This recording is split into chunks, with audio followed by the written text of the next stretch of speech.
In 1978, a 16-year-old boy was standing on top of a roof in Mississippi. He was catching the bricks his father was throwing. His hands were bleeding, his back was breaking, but he had no idea that he was actually training to become the greatest NFL player of all time. This was the untold story of Jerry Rice, Crawford, Mississippi, population just 600.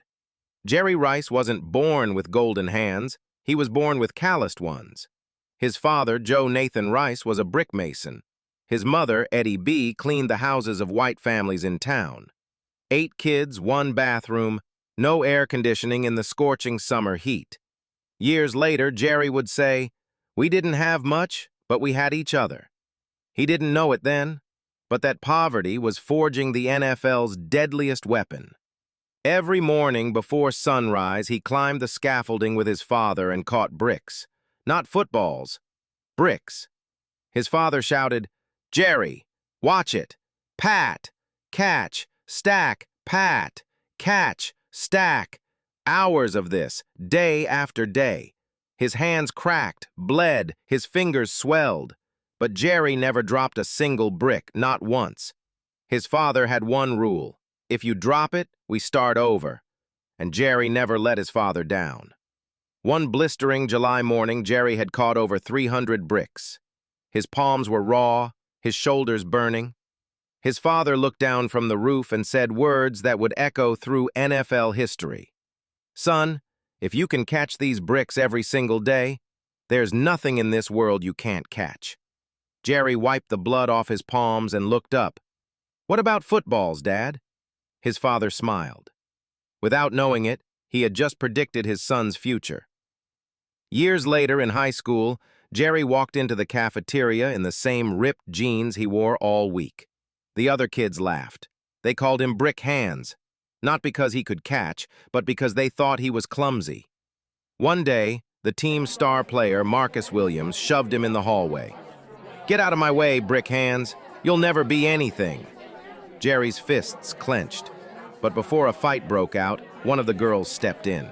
"Don't fight. Arm wrestle. Let's see who's stronger." The crowd gathered. They locked hands. Marcus slammed down with all his strength. Jerry's arm trembled. The crowd chanted Marcus's name, and then Jerry's brick-forged muscles kicked in. In one sudden move, bam! Marcus's hand hit the table. Silence. No one could believe it. Jerry's eyes burned with confidence for the very first time. That afternoon, Jerry snuck onto the football field. He grabbed a ball from the equipment bag and started tossing it in the air, catching it over and over again. Coach Charles Davis spotted him. "Hey, what are you doing with that ball?" Jerry's heart pounded. "Just catching it, sir." The coach smirked. "You think you can catch better than my receivers?" Jerry glanced at his scarred hands. "Yes, sir, I think I can." The coach fired a pass at him. Jerry caught it. Another, harder. He caught that one too. Another, behind his back. He snagged it. Another, one-handed. He stuck it. The field went silent. Even Marcus wasn't laughing anymore. The coach rifled one last rocket low and fast, the kind that breaks fingers. Jerry's hands shot out like lightning. Snap! He held on. He looked at the coach. "Sir, can I try out for the team?" In his very first game, his hands shook. Not from fear, just from excitement. The quarterback called the play. "Jerry, cross route, don't drop it." Jerry grinned. Drop it? He hadn't dropped anything in years.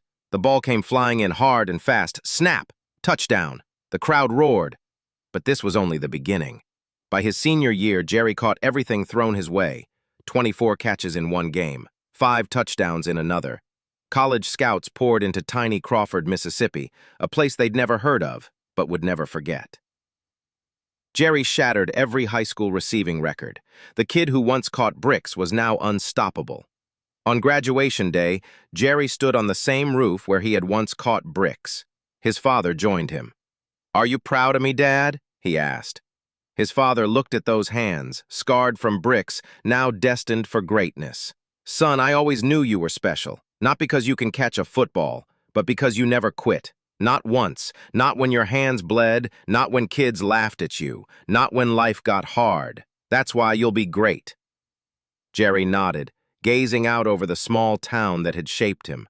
He didn't know it yet, but those hands would one day catch 1,549 passes, win 3 Super Bowls, and make him the greatest wide receiver in football history. Years later, while shattering records in San Francisco, a reporter asked him, "Jerry, what's the secret behind those incredible hands?" Jerry smiled, looking down at the scars still etched into his palms. "When I was a kid, I used to catch bricks with my dad. If you can catch bricks, catching a football is easy." The reporter laughed, thinking it was a joke. But Jerry wasn't joking. Every touchdown, every record, every moment of greatness started with a father, a son, and a pile of bricks in Crawford, Mississippi. Today, Jerry Rice's hands are immortalized in the Hall of Fame. But the real miracle wasn't his talent. It was his refusal to quit. Life threw bricks at him, and he caught them all. People mocked him as brick hands, but he turned it into his superpower. Poverty tried to break him, but he used it to build his dreams. Sometimes what looks like your biggest weakness becomes your greatest strength.